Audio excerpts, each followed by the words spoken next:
مومنو، اسی اللہ کی طرف رجوع کیے رہو اور اس سے ڈرتے رہو اور نماز قائم کرتے رہو اور مشرکوں میں نہ ہونا اور نہ ان لوگوں میں ہونا جنہوں نے اپنے دین کو ٹکڑے ٹکڑے کر دیا اور خود بھی فرقے فرقے ہو گئے۔ ہر فرقہ اسی میں مگن ہے جو اس کے پاس ہے، اور جب لوگوں کو تکلیف پہنچتی ہے تو اپنے پروردگار کو پکارتے ہیں، اسی کی طرف رجوع کرتے ہوئے۔ پھر جب وہ ان کو اپنی رحمت کا مزہ چکھاتا ہے تو ایک فریق ان میں سے اپنے پروردگار کے ساتھ شرک کرنے لگتا ہے تاکہ جو ہم نے ان کو بخشا ہے اس کی ناشکری کریں۔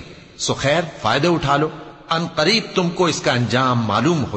کیا ہم نے ان پر کوئی ایسی دلیل نازل کی ہے کہ پھر وہ ان کو اللہ کے ساتھ شرک کرنا بتاتی ہے؟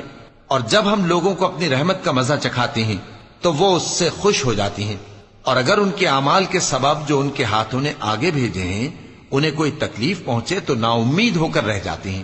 کیا انہوں نے نہیں دیکھا کہ اللہ ہی جس کے لیے چاہتا ہے رزق فراخ کرتا ہے اور جس کے لیے چاہتا ہے تنگ کرتا ہے؟ بے شک اس میں ایمان لانے والوں کے لیے نشانیاں ہیں۔ تو اہل قرابت اور محتاجوں اور مسافروں کو ان کا حق دیتے رہو۔ جو لوگ اللہ کی رضا کے طالب ہیں یہ ان کے حق میں بہتر ہے، اور یہی لوگ کامیابی حاصل کرنے۔ اور جو سود تم دیتے ہو کہ وہ لوگوں کے مال میں بڑھے تو اللہ کے نزدیک تو وہ بڑھتا بھی نہیں، اور جو تم زکوٰۃ دیتے ہو اللہ کی رضامندی طلب کرتے ہوئے تو وہ موجب برکت ہے، اور ایسے ہی لوگ اپنے مال کو کئی گنا کرنے والے ہیں۔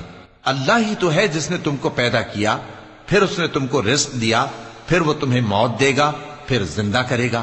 بھلا تمہارے بنائے ہوئے شریکوں میں بھی کوئی ایسا ہے جو ان کاموں میں سے کچھ کر سکے؟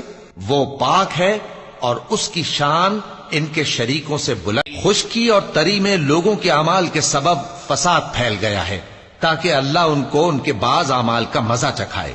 عجب نہیں کہ وہ باز آ جائیں۔ کہہ دو کہ ملک میں چلو پھرو اور دیکھو کہ جو لوگ تم سے پہلے تھے ان کا کیسا انجام ہوا ہے۔ ان میں زیادہ تر مشرک ہی تھے۔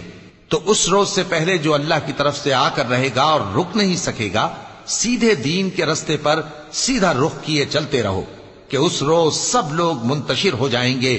جس شخص نے کفر کیا تو اس کے کفر کا ضرر اسی کو ہے، اور جس نے نیک عمل کیے تو ایسے لوگ اپنے ہی لیے آرام گاہ درست کرتے ہیں تاکہ جو لوگ ایمان لائے اور نیک عمل کرتے رہے ان کو اللہ اپنے فضل سے بدلہ دے۔ بے شک وہ کافر۔ اور اسی کی نشانیوں میں سے ہے کہ وہ ہواؤں کو بھیجتا ہے کہ خوشخبری دیتی ہیں تاکہ تم کو اپنی رحمت کے مزے چکھائے، اور تاکہ اس کے حکم سے کشتیاں چلیں، اور تاکہ تم اس کے فضل سے روزی طلب کرو، اور تاکہ تم شکر کرو۔ اور ہم نے تم سے پہلے بھی پیغمبر بھیجے تو وہ ان کے پاس نشانیاں لے کر آئے، سو جو لوگ نافرمانی کرتے تھے ہم نے ان